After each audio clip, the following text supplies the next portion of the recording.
আমাদের প্রধান অতিথি 90 গণ আন্দোলন যাতে তপ্ত রক্ত রঞ্জিত হয়েছিল ঢাকা বিশ্ববিদ্যালয় রাজপথ, যারা সরে চলেছে এরশাদের বিরুদ্ধে লড়াকু সৈনিকের ভূমিকা পালন করেছেন। আজকে বাদ দিয়েছে ভারতের পণ্য বর্জন এবং দেশীয় পণ্য ক্রয়। এই সেনানায়ক আজকে আমাদের মধ্যে উপস্থিত হয়েছেন। আমি আমার বক্তব্য প্রারম্ভ করেছি, আমরা ভারত আমাদের কোন শত্রু রাষ্ট্র না। আমাদের প্রধানত আমাদের প্রান্তীয় নেতা বাবু বর্ষচন্দ্র একটা কথা বলেছে, ভারত আমাদের জনগণের ভাষা বুঝতে চায় না, সে একটা ভাষা বুঝতে চায়, সেটা হচ্ছে শেখ হাসিনার ভাষাকে বুঝতে চায়। বাংলাদেশের জনগণের ভাষাকে বুঝতে চায় না দেখে আজকে এই আমাদের মধ্যে এই বৈধতা সৃষ্টি হয়েছে।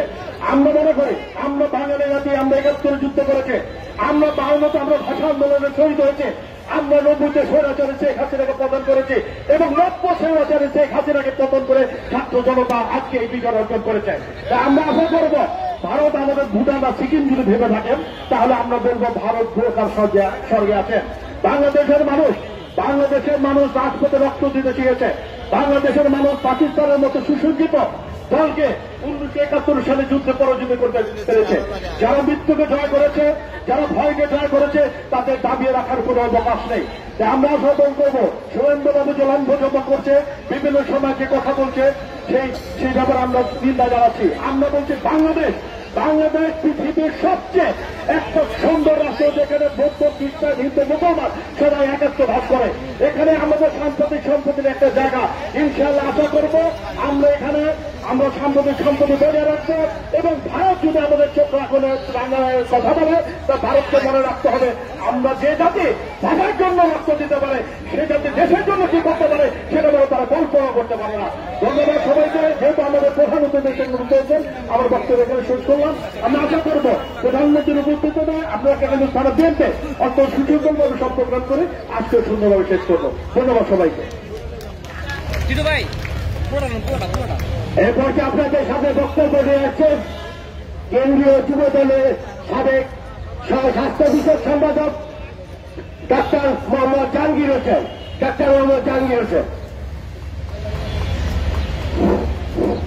বিসমিল্লাহির রহমানির রহিম।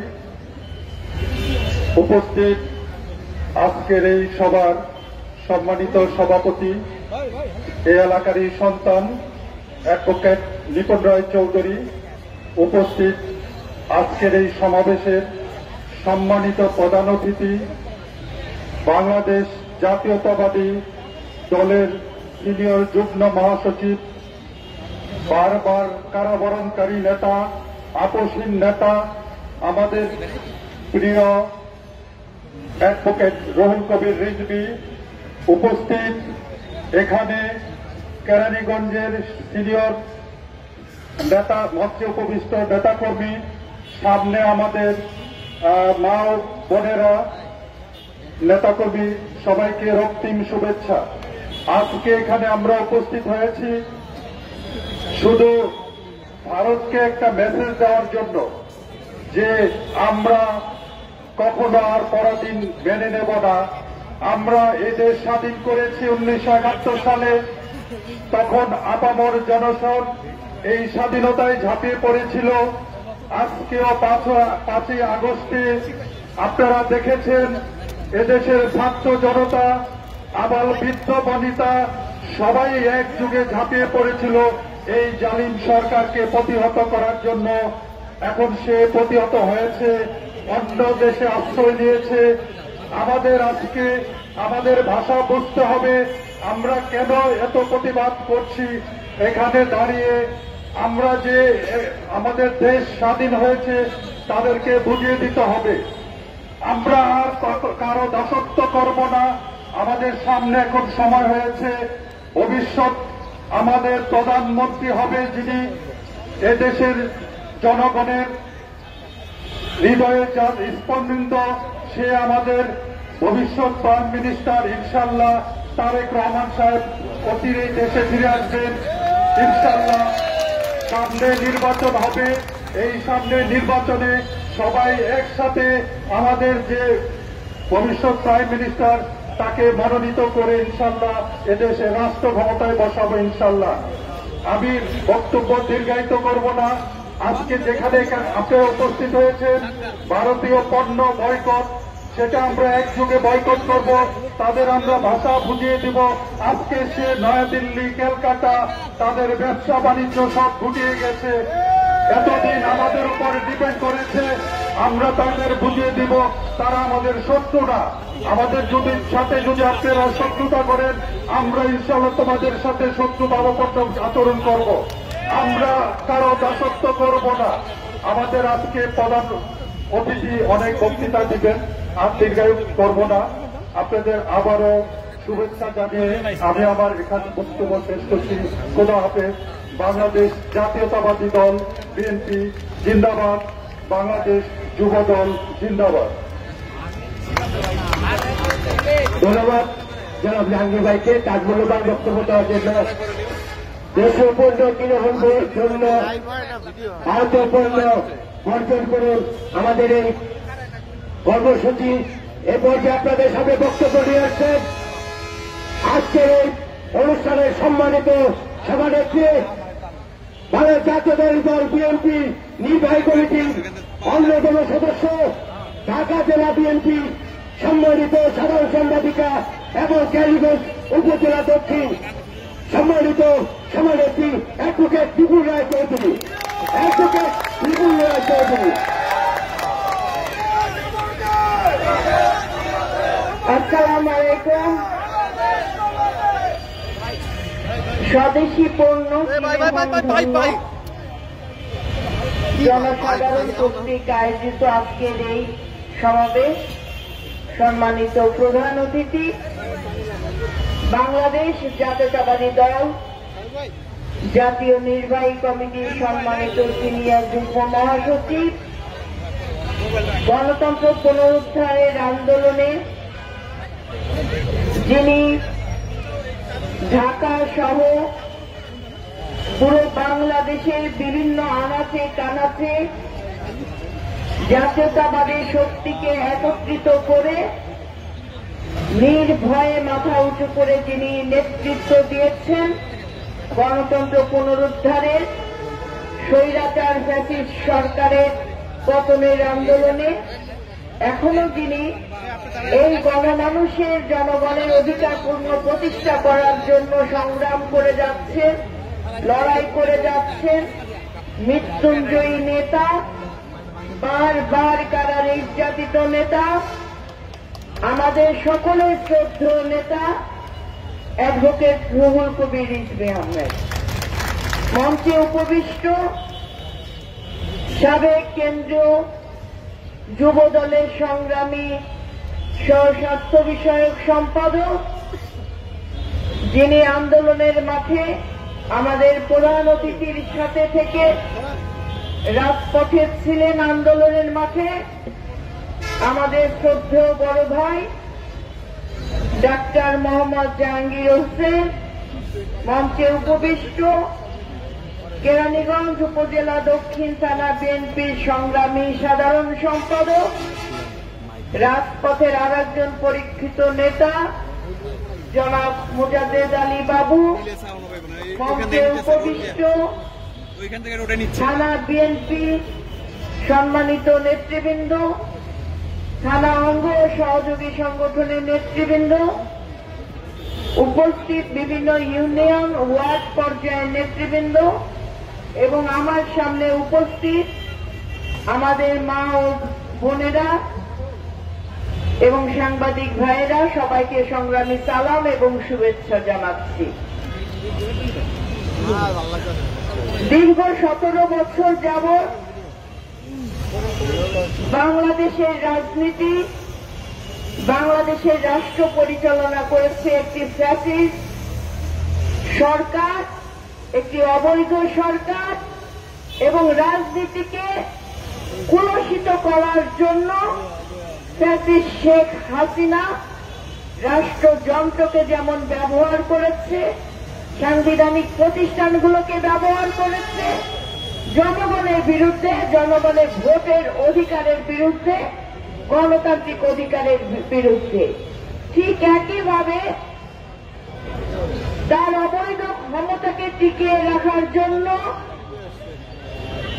তার নত যেন পররাষ্ট্রনীতি বাংলাদেশের স্বার্থকে বিকিয়ে দিয়ে শুধুমাত্র ভারতের স্বার্থকে পুঁজি করে তিনি ক্ষমতায় আসীন হয়ে থাকতে চেয়েছিলেন। ভারত সরকারকে আমরা বারবার করে বলেছি, বাংলাদেশের জনগণের সাথে আপনারা বন্ধুত্ব করুন, রাষ্ট্রের সাথে রাষ্ট্রের বন্ধুত্ব করুন, আমরা আপনাদের পাশে থাকব। কিন্তু যদি আপনি আপনার স্বার্থ সিদ্ধি করার জন্য শুধুমাত্র শেখ হাসিনাকে বেছে নেন, শেখ হাসিনার সাথে যদি বন্ধুত্ব করতে যান, স্বামী স্ত্রীর সম্পর্ক স্থাপন করতে যান, সেটা আপনার ব্যক্তিগত চয়েস হতে পারে, কিন্তু বাংলাদেশের 18 কোটি জনগণ ওই সম্পর্ক মেনে নেবেন না।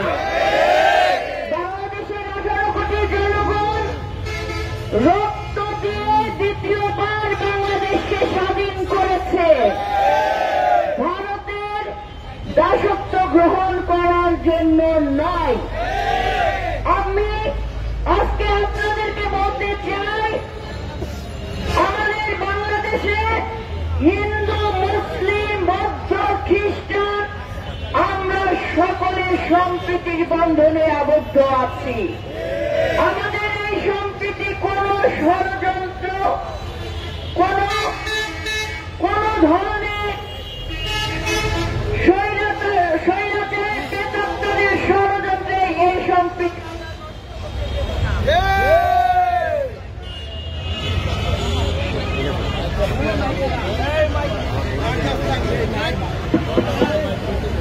আমি আপনাদেরকে বলতে চাই, আজকে থেকে বাংলাদেশের প্রত্যেকটি পাড়ায় পাড়ায়, মহল্লায় মহল্লায় আপনারা দেশীয় পণ্য কেনার জন্য মানুষকে উদ্বুদ্ধ করবেন। আপনারা মনে রাখবেন, আমরা যদি আমাদের শক্তিতে, আমাদের শিল্পকে যদি আমরা নিজেরা গ্রহণ করি এবং সেটা যদি আমরা সকলে কিনে সেই পণ্য পরিধান করি, একদিকে যেমন আমাদের অর্থনৈতিক উন্নতি হবে, আমাদের দেশীয় পণ্যের মান বাড়বে, আমাদের কৃষক, শ্রমিক, জনতা সকলে লাভবান হবে, ব্যবসায়ীরা লাভবান হবে। আজকে ভারত কথায় কথায় বলে চিকিৎসা ভিসা দিবেন না, আমাদের দরকার নাই। আমাদের দেশে স্বাস্থ্য সেবাকে আমরা উন্নত করে আমরা বাংলাদেশের মাটিতে চিকিৎসা সেবা নেব ভাইয়েরা। আমরা বলে দিতে চাই, আপনাদের সাথে আমাদের সম্পর্ক হবে বন্ধুত্বের সম্পর্ক, কোন নত যেন পররাষ্ট্রনীতি কিংবা সেই মনোভাবনার সম্পর্ক হবে না। 17 বছর যাবৎ শেখ হাসিনাকে আলিঙ্গন করে স্বামী স্ত্রীর বন্ধনে আবদ্ধ হয়ে বাংলাদেশের স্বার্থকে লুটে পুড়ে খেয়ে যদি আপনারা মনে করেন আবার চোখ রাঙিয়ে জনগণকে বিভ্রান্ত করবেন, এ জনগণ কিন্তু জবাব দিতে শিখেছে, জবাব দিয়ে যাবে ইনশাআল্লাহ। তাই ভাইয়েরা, আমাদের আজকে প্রধান অতিথি যিনি সর্বপ্রথম ভারতীয় পণ্য বয়কটের আহ্বান জানিয়েছেন, এই আহ্বানকে স্বাগত জানিয়ে কেরানীগঞ্জ উপজেলা দক্ষিণ থানা বিএনপির পক্ষ থেকে, সাধারণ জনগণের পক্ষ থেকে আমরা দেশি পণ্য কিনে আমাদের শিল্পকে সমৃদ্ধশালী করব ভাইরা। মাথায় রাখবেন, দেশ বাঁচলে আপনি বাঁচবেন, কিন্তু দেশকে নিয়ে যদি ষড়যন্ত্র হয়, সেই ষড়যন্ত্রকে আমাদের মোকাবেলা করতে হবে সবাইকে ঐক্যবদ্ধ থেকে। এখন তিনি ভারতের আশ্রয় প্রশ্রয় নিয়ে আবার বাংলাদেশের চট করে ঢুকে পড়ার ষড়যন্ত্রে লিপ্ত আছে। কিন্তু ফ্যাসিবাদ খুব ভালোভাবেই জানে বাংলাদেশের মাটিতে আর কোন ফ্যাসিবাদের স্থান হবে না। আপনাদের সবাইকে আবারও দেশি পণ্য কেনার আহ্বান জানিয়ে এবং এই প্রচারণা প্রত্যেকটি ওয়ার্ডে ওয়ার্ডে করে তোলার জন্য, মানুষকে আকৃষ্ট করার জন্য আপনারা কাজ করবেন, এই প্রত্যাশা নিয়েই এখানে বিদায় নিচ্ছি। ভালো থাকবেন। জিন্দাবাদ, বাংলাদেশ জাতীয়তাবাদী দল জিন্দাবাদ।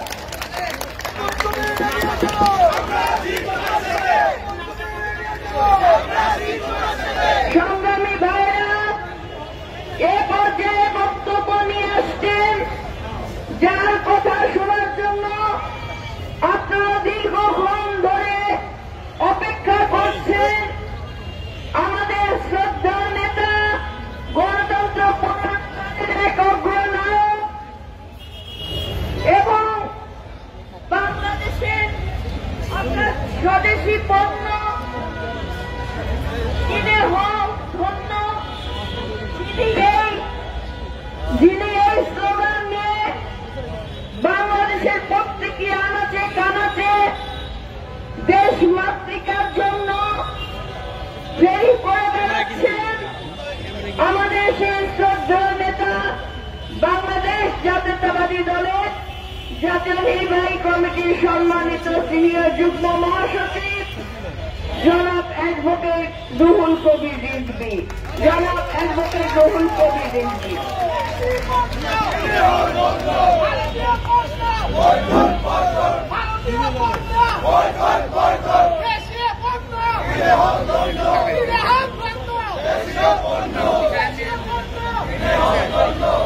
সংগ্রামী সভাপতি অ্যাডভোকেট নিপুণ রায় চৌধুরী, আমার সন্তান পুত্র, চাঁদীগঞ্জ দক্ষিণ উপজেলার সভাপতি, উপস্থিত চাঁদীগঞ্জ দক্ষিণ উপজেলার সাধারণ সম্পাদক বাবু, আমার সাথে এসছেন বিশিষ্ট চিকিৎসক, জাতীয়তাবাদী যুব দলের সহস্বাস্থ্য বিষয়ক সম্পাদক জাহাঙ্গীর হোসেন, ডাক্তার জাহাঙ্গীর হোসেন সহ এখানে এই অঞ্চলে বিএনপির এই ইউনিটের সকল নেতৃবৃন্দ, মুরব্বী নেতৃবৃন্দ এবং অঙ্গ সংগঠনের যারা রয়েছেন সকলকে আন্তরিক ধন্যবাদ। আমি জানতাম যে দেশের যে কোনো সংকটকালে সন্দিগ্ধতা নিপুণ যেভাবে এগিয়ে আসে এরকম এগিয়ে আসার সংখ্যা কম,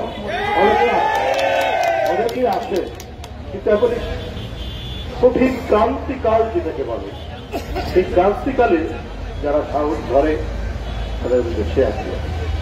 আজকে বাংলাদেশ নিয়ে যে ধরনের হুমকি এবং একটি দেশের তাদের যে বাংলাদেশকে দাস বানানোর মনোবৃত্তি, আমি বিশ্বাস করতাম এগিয়ে আসাদের মধ্যে নিপুণ হবে অগ্রগণ্য এবং হয়েছেও তাই। দেশের ক্রান্তিকাল হাল ধরার মতো একজন নেত্রী হচ্ছে অ্যাডভোকেট নিপুণ রায়। আপনারা চিন্ময় কৃষ্ণ দাস ইসকনের সাবেক নেতা, ইসকন থেকে তাকে বহিষ্কার করেছে, তাকে গ্রেপ্তার করেছে, বিভিন্ন গোয়েন্দা সূত্রে তার কিছু রহস্যজনক কাজকর্ম পাওয়া গেছে, এমনকি ইসকন থেকেও তাকে বহিষ্কার করেছে। তাহলে এই ব্যক্তি সম্পর্কে একটি সরকার ওয়াকিবহাল হয়ে তাকে গ্রেপ্তার করেছে। আমার মনে হল যে ভারতের রাজধানী দিল্লিতে বিজেপি সরকারের ঘুম হারাম হয়ে গেল, ওরা আর ঘুমাতে পারছে। কিন্তু নিপুণ রায়ের মাথায় যখন ঘাতক ইট দিয়ে তাকে রক্তাক্ত করা হল, সেটা কি জামাত ইসলাম করেছিল? ওটা কি? ও তো বিএনপির নেত্রী, অন্য কোন দল করেছে? করেছে কারা? এটা নিশ্চয়ই দিল্লির কর্তা ব্যক্তিরা জানেন। কই সেদিন একটা স্টেটমেন্ট, একটা বিবৃতি দিলেন না কেন? নিপুণ রায়চৌধুরী, সে সুপ্রিম কোর্টের অ্যাডভোকেট, বিএনপির এই অঞ্চলের সভাপতি এবং বিএনপির জাতীয় নির্বাহী কমিটির সভাপতি। নিপুণ রায়চৌধুরীর অপরাধ কি? অপরাধ একটাই, সে বিএনপি করে। এই কারণে তার ভাগ্যে বিবৃতি জমে নেই। বাবু ভাস্কর চন্দ্র রায়, তার শ্বশুর, তাকে নির্বাচনের সময় প্রচন্ড প্রহার করে তার মাথা, শরীর রক্তাক্ত করা হল। এই জায়গাতেই তাকে রক্তাক্ত করা হল। সেই দিন দিল্লির পররাষ্ট্র দপ্তর কেন বলল না যে হিন্দু সম্প্রদায়ের মানুষ বাবু ভাস্কর চন্দ্র রায়, তাকে গ্রেফতার করা, তাকে আঘাত করা এটা ঠিক হয়নি, মাইনরিটির উপর আক্রমণ করছে? এ কথা সেদিন কেন বলেন? বাবু ভাস্কর চন্দ্র রায়ের অপরাধ, সে বিএনপির একজন জাতীয় নেতা, জাতীয় স্থায়ী কমিটি।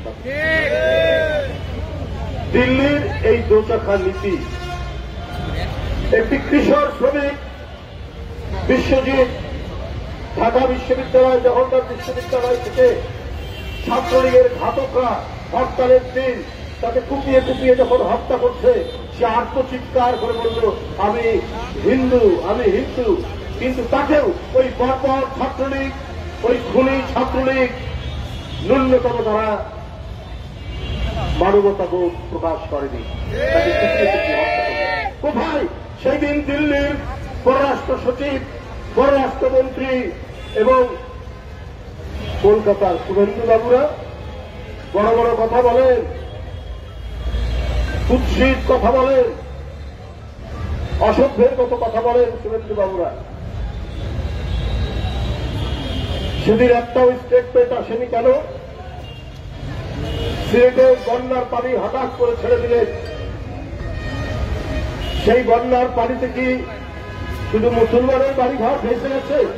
অনেক হিন্দু পাড়া, অনেক হিন্দু গ্রাম বাড়িতে তলিয়ে গেছে। কই সেদিন আপনাদের একসাথে কয়েকটা গেট খুলে দিয়ে এই প্রলয়ঙ্করী বন্যা সৃষ্টি করলেন। সেদিন কোথায় ছিল আপনাদের? বাংলাদেশে হিন্দু নিপীড়নের কথা, হিন্দু নির্যাতনের কথা, মানে আওয়ামী লীগ করলে ওটা সাক্ষুর মাপ। আওয়ামী লীগ যদি বিএনপি কোন হিন্দু সম্প্রদায়ের নেতাকে আঘাত করে তাহলে সেটা সাক্ষুর মাপ। কিন্তু আওয়ামী লীগের একজন নেতা, সে সভাপতি বা সেক্রেটারি, দুই পক্ষে মারামারি হচ্ছে, বিএনপির কারো ঢেল বা লাঠির আঘাতে সে আহত হয়েছে, ওটা তখন বলবো যে এটা সাম্প্রদায়িক, হিন্দু সম্প্রদায় কেন এটা মানে আহত। এটা একটা ন্যারেটিভ, এইটা একটা বয়ান তৈরি করে রেখেছে তারা। কারণ একটাই, শেখ হাসিনার এই পলায়ন তারা মেনে নিতে পারছে।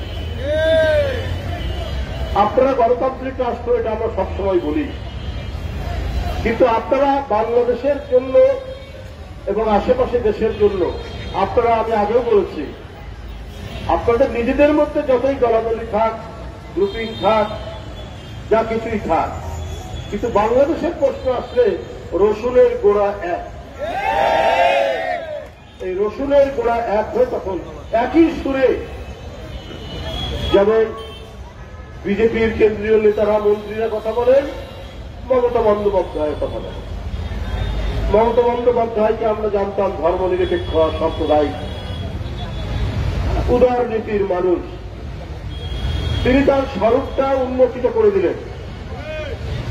বাংলাদেশে উনি আবার এক ধাপ লাভ দিয়ে বললেন বাংলাদেশে জাতিসংঘ বাহিনী পাঠাতে।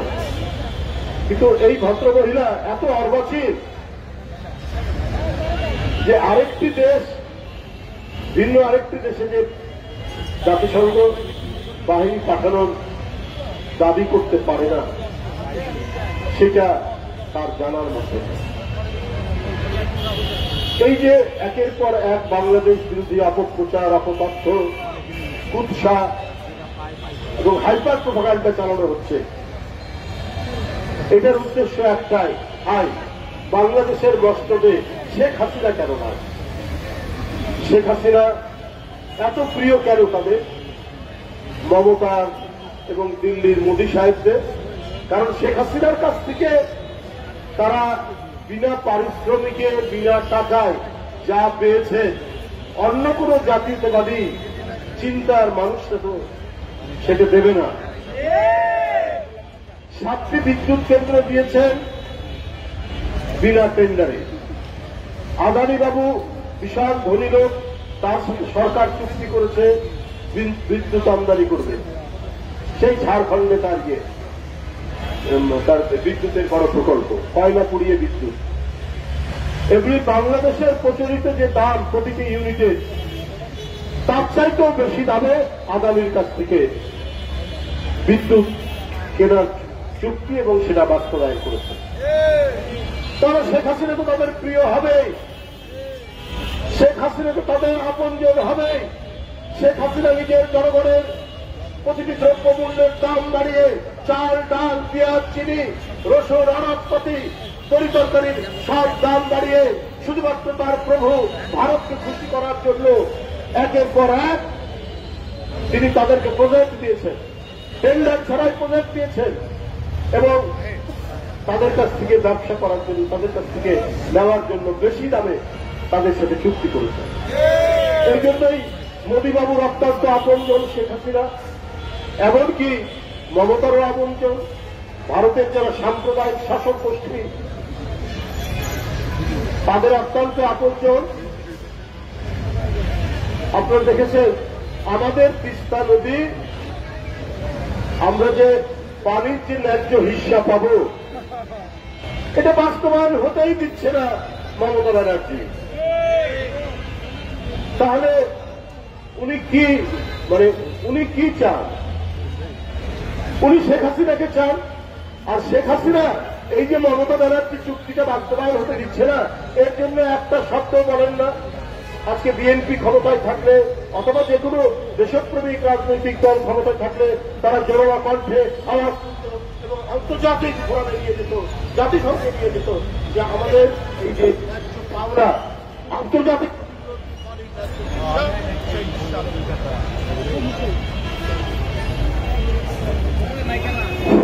সেই হিসাবে দিতে হবে বলতো।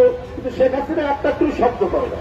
আমাদের সীমান্ত আগ্রাসন, আমাদের দেশের মেয়ে ফেলানি কাঁটাতারের উপরে ঝুলে থাকে, প্রতিদিন একদিন দুই দিন পর পর আমাদের লোকদেরকে হত্যা করে, একটা প্রতিবাদ করে না। এই কারণে শেখ হাসিনা মমতা ব্যানার্জির প্রিয় পাত্র, এই কারণে অমিত শাহর প্রিয় পাত্র, এই কারণে মোদী সাহেবের প্রিয় পাত্র। আমরা ভাই প্রতিবাদ করি, আমরা মনে করি এই দেশ 30 লক্ষ মানুষের রক্ত দিয়ে কেনা দেশ, এই দেশ 2 লক্ষ মানুষের নির্যাতনের মধ্যে দিয়ে পাওয়া দেশ। এই দেশ তারা গোলামি করার জন্য, তারা রক্তচক্ষুতে ভয় পাওয়ার জন্য এদেশের মানুষ আজ থেকে 52-53 বছর আগে যারা জীবন দিয়েছে, তারা কি দিল্লির কাছ থেকে স্বাধীনতা ছিনিয়ে নিয়ে দিল্লির কাছে আত্মসমর্পণ করার জন্য দিয়েছে? তা তো দেয়নি। আপনারা অনেক চেষ্টা করেও আমাদের বন্ধন আপনারা ভাঙতে পারবেন না। আপনার দেশে সংখ্যালঘুদের নিরাপত্তা নেই। কদিন আগে খ্রিস্টান সম্প্রদায় আসামে বলেছে আমরা ধারাবাহিকভাবে নির্যাতন, আর আমরা তো সারা ভারতেই বিভিন্ন জায়গায় দেখছি কি পরিস্থিতি। কিন্তু আমরা 1000 বছর ধরে এক নিবিড় সম্পর্কের ভিত্তিতে আমরা পরস্পরের সাথে আমাদের সম্পর্ক, আমাদের বন্ধন। দুর্গাপূজায় চারণীগঞ্জে নিপুণদের বাড়িতে আসলে আগেই আসবো শুনেই সে ফ্লাক্সে গরম পানি করে রাখে, যাদের চাচা নর্মাল পানির সাথে একটু গরম পানি মিশিয়ে খায়, র চা করে রাখে আগেই যাওয়া সত্ত্বে। এই বন্ধন কি আপনারা ভাবতে পারবে? আমরা কিন্তু সন্তানের মতো দেখি, আমাদের যারা বয়স্ক তাদের বড় ভাইয়ের মতো দেখি, তাদেরকে বাবার মতো দেখি। আমাদের ঈদে ওরা আসে, আমাদের ঈদে মিলাদুন্নবীতে ওরা আসে, আমাদের শবে বরাতে ওরা আসে, আমাদের বন্ধু বান্ধবরা, আমাদের মা খালারা উদাত্ত ভাবে তাদেরকে শবে বরাতের হালুয়া, চালের আটার রুটি আমার বন্ধুদেরকে। এটাই তো আমাদের বন্ধন। হাজার বছর। আবার দুর্গাপূজায় গেলে শুধু বাড়িতে না, শুধু নারকেলের নাড়ু লুচি, এটা আমাদের একটা লোক থেকে যায় যে কবে দুর্গাপূজা আসতে বলতে পারতে পারছে আমরা খাবো, যেটা এখন নিপুণদের বাড়ি থেকে দেখা। শুধু তাই নয়, যে বাসায় চাচিরা আছে, চাচি আছে, অন্যরা আছে, বেঁধেও দেয় আমাদের থেকে বাড়ি। তাহলে মোদী সাহেব, আপনি অপপ্রচার দিয়ে, আপনি আপনার মিডিয়াকে কাজে লাগিয়ে আমাদের যে ভ্রাতৃত্বের আত্মীয়তার যে বন্ধন, এই বন্ধনকে আপনি কি করে ভাঙবেন? আমরা একের অপরের আনন্দ বেদনায় আমরা একসাথে থাকি, আমাদের সুখে দুঃখে আমরা একসাথে থাকি। আমাদের এই বন্ধনকে আপনাদের অপপ্রচার আর হুমকির মধ্যে দিয়ে আপনি কখনোই এটাকে ভাঙতে পারবেন না। আপনারা চট্টগ্রাম নাকি দখল করবেন, আপনারা কত কি করবে, মাঝে মাঝে আপনারা হুমকি দেন। আমরা অন্যের দেশ দখল করতে চাই না। আমরা যেমন রক্তের বিনিময়ে স্বাধীনতা পেয়েছি, আমরা আরেকটি স্বাধীন দেশের প্রতি আমাদের সম্ভ্রম, আমাদের শ্রদ্ধা, আমরা সমান বন্ধুত্ব মনে করি। কিন্তু আপনি যদি দাবি করেন একটা, তখন আমরাও খুঁজে দেখি যে আমরা কিভাবে দাবি করব। আমরা বলেছি আমাদের নবাব, ওনার রাজত্ব ছিল বাংলা, বিহার, উড়িষ্যা, তাহলে আমরা সেটার জন্য আমরা দাবি করব। কারণ নবাব সিরাজউদ্দৌলা ব্রিটিশদের বিরুদ্ধে যে যুদ্ধ করেছেন, তার সেনাপতি ছিলেন কিন্তু হিন্দু, মোহনলাল। আমাদের স্বাধীনতা যুদ্ধ পলাশির আম্রকারণ থেকে হিন্দু মুসলমান একসাথে আমরা যুদ্ধ করেছি, লড়াই করেছি, এবং একে অপরের পূজা পার্বণ উৎসব আমরা একসাথে আনন্দ ভাগ করেছি। যাই হোক, আমি বক্তব্য দীর্ঘায়িত করব না। আমি আজকে যে উদ্যোগ নিয়েছেন যে আমরা চেয়েছি আমরা ভাবের আদান প্রদান, সাংস্কৃতিক আদান প্রদান, এর মাধ্যমে আমাদের একটা বন্ধুত্ব থাকে, কিন্তু তাদের মনের গভীরে সেটি নেই। হ্যাঁ, মমতা বন্দ্যোপাধ্যায়রাও বাঙালি, আমরাও বাঙালি, আমরা একই ধরনের খাবার খাই। আমাদের মা, খালা, মাসি, পিসিরা যে ধরনের কাপড় পরে তারাও কাপড় পরে, শুধু আমাদের জাতীয়তা আলাদা। মমতা বন্দ্যোপাধ্যায়ের জাতীয়তা ভারতীয়, আমাদের জাতীয়তা বাংলাদেশ।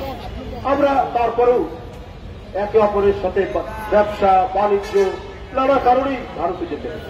তো আপনারা মনে করবেন না যে আমরা নিরালজ্জ, আমরা অবলম্বনহীন। আমাদের এখানে বাংলাদেশে আমরা যাই, আপনাদের ওখানে শান্তিতে চিকিৎসা করানো এবং একটু ঘুরে দাঁড়ানো। আর একটা দেশে গেলে কিন্তু শপিং করেই মানুষ। বাংলাদেশে যারা আসেন তারা কি শপিং করে না? আপনারা ওইটার অহংকারে আপনারা বাঁচেন না। আমাদের দেশে কি শাড়ি উৎপাদন হয় না? আমাদের একটা বিশাল তাঁত গোষ্ঠী আছে।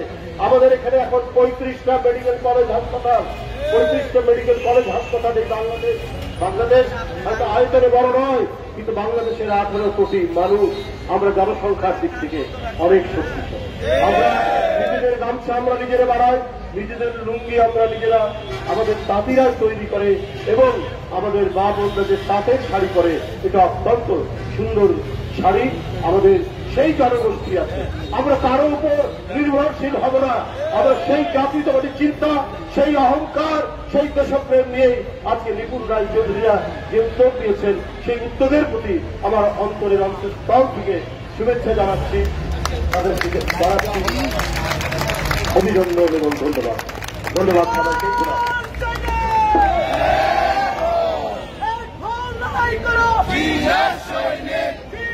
আমাদের যে সকল মা বোনেরা, কেউ কথা বলবেন না প্লিজ, একদম সারিবদ্ধভাবে প্রথম লাইন আসবে, তারপর সেকেন্ড লাইন আসবে, সারিবদ্ধভাবে আসবে। আপনাদের এখানে একদম স্বল্প মূল্যে আপনারা শাড়ি ক্রয় করবেন, দেশীয় শাড়ি, যে টাকাতে পারেন সেটা ক্রয় করবেন। কারণ আমাদেরকে দেশীয় ক্রয় করতে হবে এবং আমাদের শিল্পকে বাঁচাতে হবে, এই জন্য আপনারা সেইভাবে আসেন। একজন করে যান, একজন করে যান।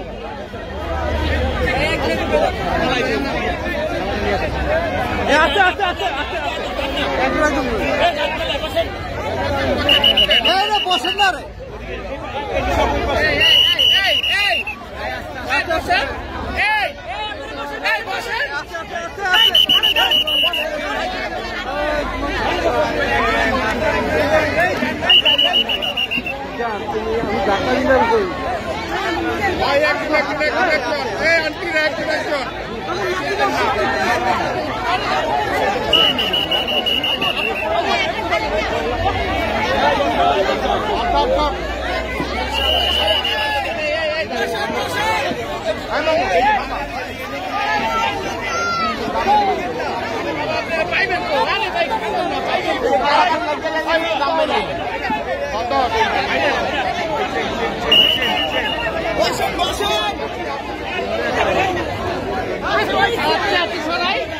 আরে ভাই আপনি আমার উল্টো দাঁড়ালেন ভাই